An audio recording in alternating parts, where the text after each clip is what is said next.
حال ہی میں ایک کتاب چھپی ہے، ڈاکٹر سید رضوان علی ندوی، وہ محقق ہیں تاریخ کے، انہوں نے بڑی تاریخی تحقیق کے بعد جو باتیں بیان کی ہیں وہ میں آپ کے سامنے رکھ رہا ہوں۔ عرب میں جنوب مغرب کی کونے میں جہاں یہ یمن بھی آباد ہے، اس کے اوپر نجران ہے، اسی علاقے میں یمامہ کا علاقہ کہلاتا ہے۔ یہاں ایک قبیلہ آباد تھا، بنو تمیم۔ یہ جو لوگ تھے بڑے کرخت مزاج، جنگجو، اکھڑ، ضدی، اور جس بات کو ایک دفعہ مان لے اس پر اڑ جانے والے اور مر مٹنے والے۔ یہیں سے فتنہ پہلا اٹھا تھا۔ سب سے بڑا جو نئے جھوٹے نبی کھڑے ہوئے تھے ان میں سب سے بڑا تو مسلمہ کذاب تھا، یہی تو علاقہ تھا، اور اس کے خلاف اس فتنے کی سرکوبی میں کتنے صحابہ، 1200 صحابہ ایک جنگ کے اندر شہید ہوئے، جن میں 500 جو ہیں وہ حفاظ تھے رضی اللہ تعالیٰ عنہ اجمعین۔ تو یہ لوگ جو یہ تھے بڑے زوردار تھے۔ اس قبیلے کے بارے میں حضرت عمر رضی اللہ تعالیٰ عنہ نے ایک بڑی عجیب حکمت عملی اختیار کی۔ ان کو وہاں سے اکھاڑ کر اور ایران کی سرحدوں پر آباد کر دیا، اب جہاں پر جہاد ہو رہا تھا، تاکہ ان کے اندر جو یہ جنگجوئی ہے یہ اب اس مقصد کے لیے استعمال ہو، اب وہ دارالاسلام کی توسیع کے مقصد کے لیے استعمال ہو، اور وہ ہوئی۔ حضرت عمر نے 2 چھاؤنیاں بنائی تھی رضی اللہ تعالیٰ، کوفہ اور بصرہ، کیونکہ ظاہر بات ہے کہ اب جو اسلام کا دائرہ پھیل رہا تھا اور اسلامی حکومت پھیل رہی تھی، اور زیادہ تر جو ہے مشرق کی طرف پھیل رہی تھی، ایران اور خراسان وغیرہ کی طرف، تو اب مدینے سے اس کا کنٹرول اتنا آسان نہیں تھا، فاصلہ تھا، تو چھاؤنیاں بنائیں تاکہ یہ اس سرحد کے اوپر یہ موجودہ مرکز رہے، یہاں فوجیں موجود رہیں، کہیں کوئی بغاوت ہو تو اس کو کچلنے کے لیے وہ قوت فوری طور پر دستیاب ہو سکے۔ یہ لوگ ہیں کہ جو عبداللہ ابن سبا کی فتنے سے سب سے زیادہ متاثر ہوئے۔ ان کی مزاج میں وہ کمی تو تھی نا، حضرت عمر بھی ان کا جو ایک مضبوط کنٹرول تھا انہیں دبائے رکھا ہے، اور ان کا رخ جو ہے ایک دوسری طرف موڑ کر اس سے اسلام کو فائدہ پہنچایا۔ لیکن اس کے بعد جب فتنہ جو آیا یہ عبداللہ ابن سبا، تو سب سے بڑھ کر یہی لوگ اس کے ماننے والے، اور انہی میں سے وہ لوگ تھے جنہوں نے جانیں بھی دے دی ہیں، جنہیں حضرت علی نے زندہ جلایا ہے، اس لیے کہ وہ کہتے تھے کہ علی خدا ہے۔ اے علی تم خدا ہو، تم ہمیں آگ میں جلا رہے ہو، یہ تو تم ہمارا امتحان لے رہے ہو۔ وَلَنَبْلُوَنَّكُمْ بِشَيْءٍ مِّنَ الْخَوْفِ وَالْجُوعِ وَنَقْصٍ مِّنَ الْأَمْوَالِ وَالْأَنفُسِ وَالثَّمَرَاتِ۔ اب وہ اس آیت کو اپنے اوپر منطبق کر رہے ہیں۔ تو یہ جو کرخت لوگ تھے، انہوں نے در حقیقت جو ہے عبداللہ ابن سبا کے کردار میں سب سے بڑا رول پلے کیا، اور انہی کے ہاتھوں حضرت عثمان شہید ہوئے رضی اللہ تعالیٰ۔ اور اس کے بعد انہوں نے حضرت علی رضی اللہ تعالیٰ عنہ کو اپنے گھیرے میں لے لیا، کیونکہ انہی کی کثیر تعداد موجود تھی مدینے میں جب حضرت عثمان شہید ہوئے۔ اس کے بعد اب ظاہر بات ہے کہ کوئی نہ کوئی تو خلیفہ ہونا چاہیے تھا۔ حضرت طلحہ سے کہا گیا، انہوں نے معذرت کر لی، حضرت زبیر سے کہا گیا، انہوں نے معذرت کر لی۔ اب ظاہر بات ہے کہ حضرت علی آخر امت کو چھوڑا تو نہیں جا سکتا تھا بغیر امام کے، انہوں نے قبول کر لی، اگرچہ حضرت حسن روکتے رہے کہ ابا جان یہ ان لوگوں کی بیعت جو ہے آپ قبول نہ کیجیے۔ حضرت حسن تو ان میں سے ہیں جو حضرت عثمان کے دروازے پر کھڑے تھے پہرے دار کی حیثیت سے، حسن اور حسین رضی اللہ تعالیٰ عنہ، انہیں تو معلوم تھا فتنہ جو کون لوگ ہیں۔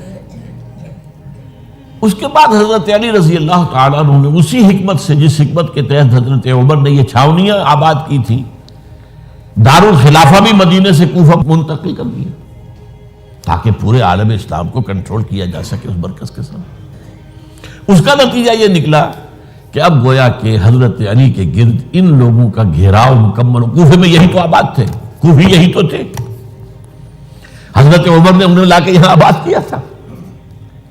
جب حضرت علی نے کوفے کو اپنا دارالخلافہ قرار دیا تو گویا کہ ان کا پھر عمل دخل بہت بڑھ گیا۔ ایک طریقے سے یوں کہا جا سکتا ہے کہ انہوں نے اب حضرت علی رضی اللہ تعالیٰ عنہ کو اپنے محاصرے میں لے لیا۔ چنانچہ جنگ جمل کے موقع پر یہ ہوا ہے کہ صلح ہو گئی تھی. حضرت عائشہ رضی اللہ تعالی عنہ کے جو نمائندے تھے اور ادھر سے حضرت علی، صلح ہو گئی تھی، طے ہو گیا تھا کہ ہاں قاتلین عثمان کو جو ہے اس کو سزا دی جائے گی، قصاص لیا جائے گا حضرت عثمان کی قتل کا. لیکن ان لوگوں نے 10,000 آدمی کھڑے ہو گئے کوفے کے اندر، ہم سب قاتل ہیں عثمان کے، لوگ قصاص ہم سے اگر لے سکتے ہو. جس کے نتیجے میں اور انہوں نے جنگ شروع کر دی. اور جب جنگ شروع ہو جائے تو پھر اس کے بعد تو کوئی نہیں دیکھ سکتا کیوں شروع ہوئی، کیسے شروع ہوئی، کس نے شروع کی. اب تو یا مارو یا مرو، دو ہی باتیں ہوتی. 10,000 مسلمان ایک رات میں شہید ہوئے جنگ جمل میں. اب اس کے بعد حضرت علی رضی اللہ تعالیٰ عنہ کی خلافت جو ہے حضرت امیر معاویہ نے ماننے سے انکار کر دیا. جب تک قاتلین عثمان کو سزا نہیں دیتے ہم بیعت نہیں کریں گے. یہ نہیں کہ دعویٰ کیا ہو کہ میں خلافت کا حقدار ہوں، یہ نہیں، لیکن یہ کہ آپ کو ان کو سزا دینی چاہیے. اب یہ تھا وہ مخبصہ جس میں حضرت علی رضی اللہ تعالی عنہ وہ فرماتے تھے کہ میرا ساتھ دو تو میں ان قاتلین عثمان سے سزا جو ہے ان کو سزا دے سکتا. ادھر انہیں پتا تھا کہ میں سرنڈر کرتا ہوں تو مجھے علی تک تو پہنچنے کوئی نہیں دے گا، راستے میں ختم کر دیں گے رضی اللہ تعالی عنہ. تو یہ پیچ تھا ایک جو ایسا پڑا ہے. اب اس میں جب حضرت معاویہ اور حضرت علی کے مابین فیصلہ کن جنگ ہوئی، جنگ صفین جسے کہتے ہیں، جس میں 70,000 مسلمان ایک دوسرے کی تلواروں، تیروں، نیزوں سے قتل ہوئے. اس موقع پر حضرت معاویہ کی طرف سے ایک آفر آئی. قرآن مجید کو نیزے پر اٹھا کر لوگوں نے کہا کہ یہ خوریزی بند کر دو، ہم قرآن کا فیصلہ ماننے کو تیار ہیں. حضرت علی دیکھ رہے تھے کہ یہ اصل میں میری فتح کو شکست سے بدلنے کا پروگرام ہے. تقریباً فتح میری ہو چکی ہے، لیکن یہ جو طبقہ تھا یہ ان کا نہیں، بڑی ٹھیک بات کہہ رہے ہیں، وہ مانیے ان کی بات، جنگ بند کی. انہوں نے ہی یہی لوگ تھے جنہوں نے مجبور کیا حضرت علی کو کہ وہ تحکیم پر رضامند ہو جائے. اس کے بعد تحکیم میں جو معاملہ ہوا، حضرت علی حضرت عبداللہ ابن عباس کو اپنی طرف سے حکم بنانا چاہتے تھے، یہ اڑ گئے نہیں. یہ اڑ جانے والے لوگ، اور یہی اصل قوت تھے، وہاں ساری طاقت تو انہیں کی تھی. تو انہوں نے ابو موسیٰ اشعری کو اپنی طرف سے مقررہ، وہ بہت نرم خو آدمی تھے، انہیں بنا. بہرحال جو بھی بات طے ہوئی، اب تاریخ کی روایتوں میں اختلاف ہو سکتا ہے. کہا یہ جاتا ہے کہ طے تو یہ ہوا تھا حکمین کے مابین، ادھر سے ابو موسیٰ اشعری، ادھر سے عمرو بن العاص رضی اللہ تعالی عنہما، کہ آپ اپنے جو کلائنٹ ہیں حضرت علی، آپ انہیں معزول کر دیجئے، میں معاویہ کو معزول کر دیتا ہوں. پھر جو ہے مسلمان فیصلہ کر لیں کسی اور کی عبادت. انہوں نے کھڑے ہو کے کہہ دیا میں علی کو معزول کرتا ہوں، اور عمرو بن العاص نے کہا کہ میں معاویہ کو قائم کرتا ہوں. اب یہ ہے روایت، واللہ عالم اس میں کتنا سچ ہے کتنا جھوٹ ہے. میں کوئی مورخ نہیں ہوں، میں کوئی تاریخ کا محقق نہیں. اس کے بعد جو ہے اب یہ لوگ انہوں نے کہا کہ مانیے تحکیم کو، اور جب انہوں نے حضرت علی نے اس تحکیم کے فیصلے کو ماننے سے انکار کیا تو باغی ہو گئے، حضرت علی کو کافر قرار دیا، اور جا کر ایک جگہ پر حرورہ ایک جگہ تھی وہاں پر جا کے جمع ہو گئے، جتھا بندی کی بہت بڑی طاقت پر وہاں کر. انہوں نے طے کیا کہ علی بھی کافر ہو گیا، معاویہ بھی کافر ہو گیا، عمرو بن العاص بھی کافر ہو گئے، سب کافر ہیں. حضرت علی کی طرف سے ایک گئے سفیر ان سے بات کرنے کے لیے، تو انہوں نے کہا تم نے تو کہا تھا کہ تحکیم کو تسلیم کرو، کہ ہاں ہم نے گناہ کیا تھا، کفر کیا تھا، ہم توبہ کی ہم نے. اگر علی بھی مان لے کہ میں نے مان کر کفر کیا تھا اب میں توبہ کرتا ہوں تو ہم ان کی بات مان لیں گے. اب حضرت علی اس طرح کا جھوٹ کیسے بولتے ہیں؟ انہوں نے تو کوئی کفر نہیں کیا تھا. بہرحال انہوں نے پھر بھی نرمی برتی کہ دیکھو اگر تم کوئی خونریزی نہیں کرو گے، فساد نہیں مچاؤ گے تو میں تمہیں کچھ نہیں کہوں گا. لیکن وہ اپنی ان شرارتوں سے بعد نہیں آئے. تو پھر تیسری جو بڑی جنگ ہوئی ہے ان جنگوں میں، جنگ نہروان کہلاتی ہے، حضرت علی کی جنگ خوارج کے ساتھ، جس میں 4000 خارجی جو ہے وہ قتل ہوئے۔ اور یہ بات اب آپ نوٹ کر لیجئے کہ یہ لوگ جیسا کہ اکھڑ بھی تھے لیکن اپنی بات پر ڈٹ جانے والے تھے، لیکن ساتھ ہی دیندار بھی تھے، نمازی اور روزہ دار بھی تھے۔ یہ اس طرح کے لوگ نہیں تھے کہ جو فاسق اور فاجر ہو، بس یہ مزاج کا ایک ہے جس بات دل میں بیٹھ گئی اڑ گئے۔ تو یہ اصل میں انہوں نے پھر فیصلہ کیا کہ اور تو ہمارے بس میں اب کچھ نہیں ہے، ان تینوں کو قتل کر دیا جائے، علی کو بھی اور معاویہ کو بھی اور عمرو بن العاص کو بھی۔ تو ایک جگہ ان کی سازش ہوئی، 3 آدمی معین ہو گئے، ایک ہی وقت کا طے فیصلہ ہو گیا، فلاں تاریخ کو فجر کے وقت تم جاؤ، وہ تم کوفے کی جامع مسجد میں، جب علی نماز جماعت کرا رہے ہو خنجر مارو انہیں۔ اور یہ اس کا نام ابن ملجم تھا، خارجی، یہ وہی لوگ بنو تمیم کے لوگ۔ دوسرا جو تھا وہ دمشق میں حضرت معاویہ کو قتل کرنے، شہید کرنے کے لیے پہنچ گیا۔ تیسرا مصر پہنچ گیا حضرت عمرو بن العاص کو۔ اب یہ بات اللہ کی طرف سے ہے، یہ تو اس کی مشیت ہے، اس کا فیصلہ ہے۔ حضرت علی پر وار کارگر ہوا، اب شہید ہو گئے۔ حضرت معاویہ پر وہ وار ذرا اوچھا پڑا، زخمی تو ہوئے لیکن آپ کی جان بچ گئی۔ عمرو بن العاص اس روز مسجد میں کسی معذوری کی وجہ سے، عذر کی وجہ سے فجر میں آئی نہیں سکے، لہذا حضرت علی کی شہادت ہو گئی۔ اب یہ ہے اصل پس منظر، کن لوگوں نے کیا شہید، اصل میں وہ سمجھ لینے کی بات ہے۔ یہ خوارج نے شہید کیا، لیکن خوارج کا فتنہ سبائی فتنے ہی کا آف شوٹ ہے، اسی کے ذیل میں ہے، اسی کی ایک شاخ ہے، اسی کا ایک نتیجہ ہے۔ یہ خوارج جو ہے بعد میں بھی ان کی مسلسل جو ہے وہ جنگیں رہی ہیں۔ بہرحال اس صورتحال کو یہ سمجھ لیجئے کہ یہ خلفائے ثلاثہ رضی اللہ تعالی عنہ، حضرت عمر شہید، عثمان شہید، علی شہید۔ عجیب بات ہے کہ تینوں کا نام عین سے شروع ہوتا ہے، عمر عین سے، عثمان عین سے، علی عین سے، تینوں شہید ہوئے ہیں۔ لیکن یہ کہ یہ ہے تاریخی پس منظر۔ اب اس کے بعد میں صرف آپ کو چند اشارے دوں گا، میں نہیں چاہتا کہ اس سے آگے کوئی تفصیل سے گفتگو ہو۔ حضرت علی کی شہادت کے بعد لوگوں نے، جبکہ ابھی حضرت علی زخمی تھے، انتقال نہیں ہوا تھا، آپ سے پوچھا کہ ہم حسن کے ہاتھ پر بیعت کر لیں رضی اللہ تعالیٰ۔ آپ نے فرمایا نہ میں تمہیں اس کا حکم دیتا ہوں اور نہ روکتا ہوں، یہ تمہارا معاملہ ہے، امر المسلمین ہے، مسلمان فیصلہ کر لیں جس کو چاہیں۔ چنانچہ حضرت حسن رضی اللہ تعالیٰ عنہ کے ہاتھ پر بیعت ہو گئی۔ اب معاملہ ٹھہرا حضرت حسن اور حضرت معاویہ کے مابین۔ 6 ماہ خلافت رہی ہے حضرت حسن کی رضی اللہ تعالیٰ، اور میں انہیں 5واں خلیفہ راشد مانتا ہوں۔ ابو بکر، عمر، عثمان، علی، حسن، انہوں نے کوئی اپنی قوت سے خلافت حاصل نہیں کی تھی، بلکہ مسلمانوں نے انہیں خلیفہ بنایا تھا۔ لیکن یہ اس قدر صلح جو انسان تھے، بہت نرم طبیعت کے انسان، جب انہوں نے دیکھا کہ یہ تو پھر خوریزی کا معاملہ ہو رہا ہے، ابھی معاویہ کے پاس 40,000 کا لشکر تھا، ان کے پاس بھی بڑا لشکر موجود تھا، بلکہ 40,000 ان کے پاس تھا، حضرت معاویہ کے پاس اس سے بڑا تھا۔ انہوں نے صلح کر لی حضرت معاویہ سے رضی اللہ تعالیٰ، اور وہ حدیث ان کے حق میں جو ہے پیشن گوئی تھی وہ پوری ہو گئی کہ حضور نے فرمایا تھا میرا یہ بیٹا مسلمانوں کے 2 گروہوں کے مابین صلح کرائے گا۔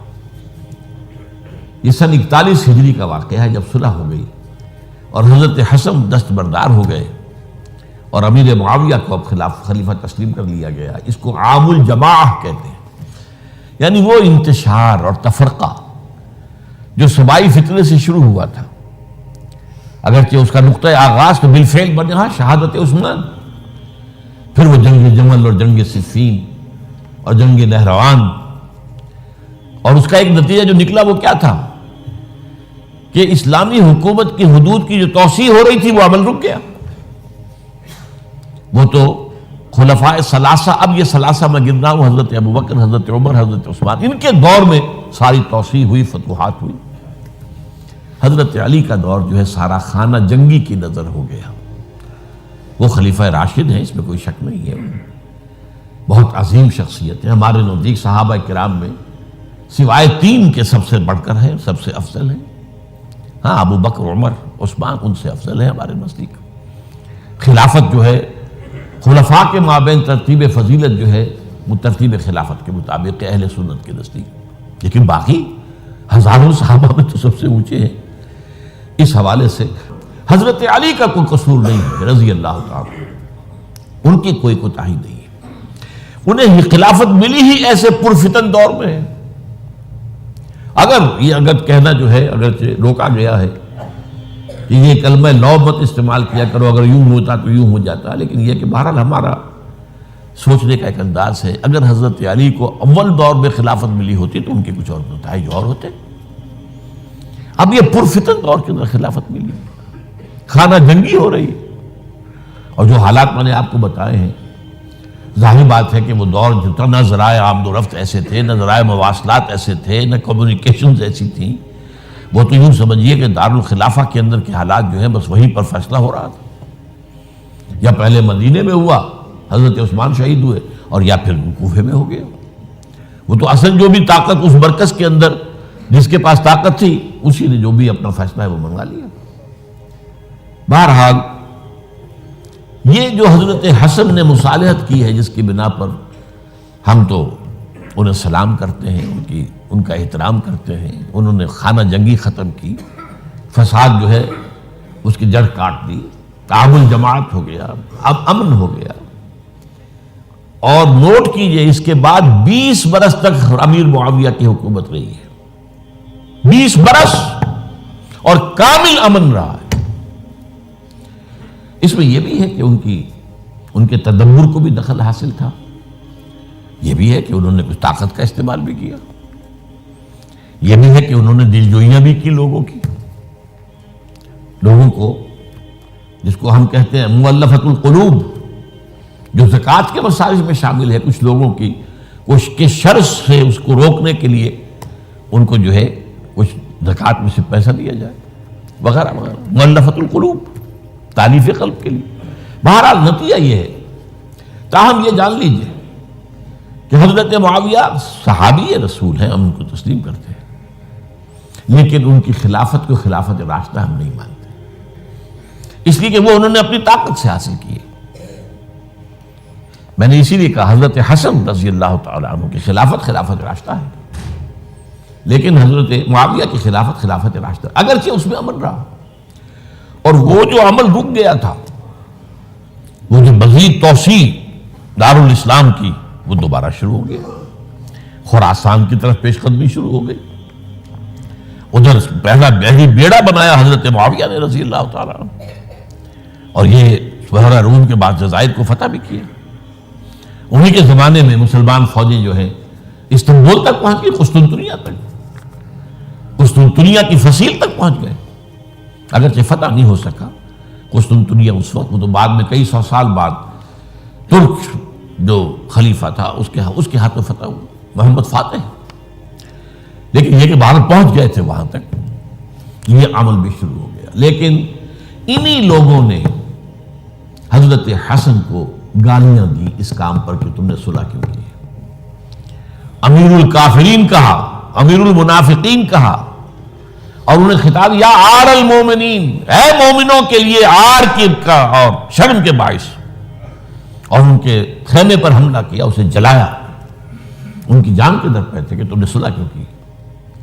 یہ اکھڑ لوگ، یہ لوگ، اس کے بعد اب میں صرف اشارہ کر رہا ہوں، یہی لوگ تھے اصل میں جو 20 برس کے بعد پھر جو حادثہ سانحہ کربلا ہوا ہے اس کا مین کردار یہ تھا. صرف چند جملے اس وقت کہوں گا. سانحہ کربلا پر میرا کتاب جو موجود ہے وہ آپ پڑھیے. حضرت معاویہ رضی اللہ تعالیٰ عنہ کو مغیرہ ابن شعبہ ایک بزرگ صحابیوں میں سے تھے، انہوں نے مشورہ دیا کہ دیکھیے آپ کی خلافت سے پہلے 4 برس تک خانہ جنگی رہی، 1 لاکھ کے قریب مسلمان ایک دوسرے کی تلواروں سے ختم ہو گئے. اب اگر وہ زمانہ گزر گیا، کبار صحابہ تو فوت ہو چکے، بڑے صحابہ تو گئے، اب تو یہ نو مسلم جو فتح کے بعد ایمان لائے یا اس کے بعد ایمان لائے جبکہ سورہ توبہ کی آیات نازل ہو گئی، اب تو یہ لوگ، یا پھر اب نئے لوگ جو مفتوحہ علاقے میں ایمان لا رہے ہیں، مسلمان ہو رہے ہیں۔ لہٰذا اب وہ جو مسلمانوں کا ایک نظام خلافت راشدہ کا تھا، اگر اس کے پیچھے کسی مضبوط قبیلے کی طاقت نہ ہو تو وہ مرکزیت قائم نہیں رکھ سکے گا۔ لہذا آپ یزید کو اپنا ولی عہد مقرر کر دیں۔ حضرت معاویہ کچھ رہے متردد، لیکن بعد میں ان کی سمجھ میں یہ بات آ گئی۔ یہاں یہ نوٹ کر لیجئے کہ میں یا آپ حضرت معاویہ کے فیصلے سے اختلاف کر سکتے ہیں، ان کی نیت پر حملہ نہیں کر سکتے، وہ صحابی ہیں۔ الصحابہ کلہم عدول، ان کی نیت بھی یہی تھی، مسئلہ سمجھی اس میں کہ وہی امن جو ہے وہ برقرار رہے۔ اس وقت جو ہے کچھ تھے ہمارے جو اس وقت اگرچہ وہ صغار صحابہ میں شمار ہوتے تھے، لیکن اب وہ کبار تھے، وہ کھڑے ہو گئے کہ آپ یہ کام غلط کر رہے ہیں، یہ قیصریت اور کسرویت جو ہے اس کا آغاز کر رہے ہیں۔ اور یہ کون لوگ تھے؟ اب دیکھیے ترتیب، ابو بکر کے بیٹے عبد الرحمن، عمر کے بیٹے عبداللہ ابن عمر، عباس کے بیٹے عبداللہ ابن عباس، زبیر کے بیٹے عبداللہ ابن زبیر، علی کے بیٹے حضرت حسین۔ حضرت حسن فوت ہو چکے تھے کیونکہ یہ عین وسط میں ہوا واقعہ، 20 سال کے درمیان 10 سال حضرت معاویہ کی حکومت کو شروع ہوئے 10 سال ہو چکے تھے۔ میری جو تحقیق ہے یا مطالعہ اس کے مطابق تو یہ ہے کہ حضرت عثمان نے مصلحت سے، حضرت معاویہ نے مصلحت سے کام لیا اور ان پر جبر نہیں کیا۔ لیکن انہی ندوی صاحب نے کچھ لکھا ہے کہ بالجبر بھی ان سے بیعت لے لی، بیعت ولی عہدی، مجھے اس سے اختلاف ہے۔ یہ حضرات ایسے نہیں تھے کہ جو بالجبر بیعت کرنے والے ہوں، میں اس کو ماننے کو تیار نہیں۔ بہرحال یہ حضرت، میرے نزدیک حضرت معاویہ نے جبر نہیں کیا، زبردستی نہیں کی، لیکن جب حضرت معاویہ کا انتقال ہو گیا، اب جو ہے معاملہ یہ پیدا ہو گیا کہ آپ بیعت کریں نہ کریں تو پھر جو ہے باغی شمار ہو گئے۔ عبد الرحمن ابن ابو بکر رضی اللہ تعالی عنہما وہ فوت ہو چکے تھے، اب 4 رہ گئے تھے، عبداللہ ابن عمر، عبداللہ ابن عباس، یہ دونوں تھے جو عمر میں بڑے تھے، عبداللہ ابن زبیر اور حسین ابن علی رضی اللہ تعالی عنہ۔ ان چاروں نے کہا کہ کام غلط ہوا ہے یہ، لیکن اس کے بعد ایک تفریق ہو گئی۔ یہ جو دونوں بزرگ تر تھے، حضرت عبداللہ ابن عمر، عبداللہ ابن عباس، ان دونوں نے کہا کام تو غلط ہے لیکن ایسا نہیں ہے جس کی بنا پر خونریزی کرائی جائے، مسلمانوں کا خون بہے، بغاوت کی جائے، ایسا نہیں۔ مطلب یہ کہ اس کے اندر مصلحت کا تقاضا یہ ہے کہ اس وقت جو ہے اس کو تسلیم کر دیا جائے۔ لیکن یہ جو دو نوجوان تھے، ان کے اندر، نوجوان نہیں کہ وہ جوان تھے ماشاءاللہ، لیکن یہ کہ جوش زیادہ تھا، یہ اڑ گئے کہ نہیں، ہم اس غلطی کو اب نہیں چلنے دیں گے۔ حضرت عبداللہ ابن زبیر اور حسین ابن علی رضی اللہ تعالیٰ عنہ۔ اب دیکھیے اصل فیصلہ کن بات کیا ہوئی، ان دونوں حضرات میں ایک اختلاف ہو گیا۔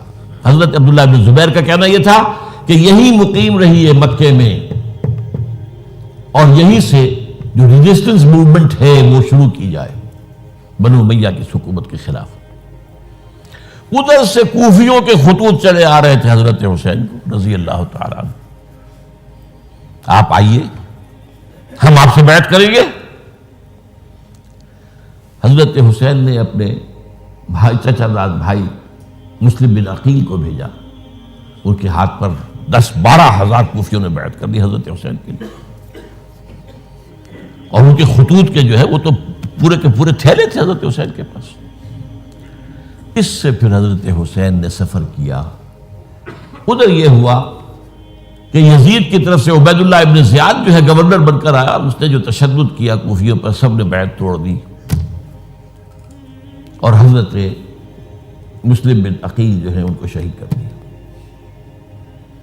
یہ خبر پہنچی ہے حضرت حسین کو، آپ ابھی درمیان میں تھے سفر کے، آپ نے مناسب سمجھا کہ میں واپس لوٹ جاؤں، لیکن حضرت مسلم بن عقیل کے بیٹے کھڑے ہو گئے کہ اب ہم قصاص لیے، ہمارا باپ شہید کیا گیا، قصاص لیے بغیر تو نہیں جائیں گے۔ اب یہ مروت کے خلاف تھا حضرت حسین کی کہ وہ ان کو چھوڑ دیتے۔ یہ وجہ ہے کہ وہ حادثہ پیش آیا، اور اس میں بھی اصل وجہ میں بتاتا ہوں، وقت جو ہے ختم ہو گیا ہے۔ وہ یہ ہے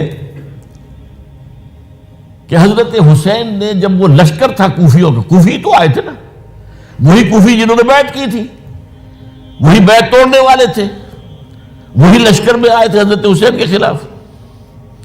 حضرت حسین نے وہاں عین میدان جنگ میں اعلان کیا، دیکھو فلاں ابن فلاں، یہ تمہارا خط ہے کہ نہیں، تم نے مجھے بلایا، دیکھو فلاں ابن فلاں، تم نے مجھے دعوت دی تھی کہ نہیں، یہ دیکھو میرے پاس تمہارے خطوط جو ہیں تھیلے بھرے ہوئے موجود ہیں۔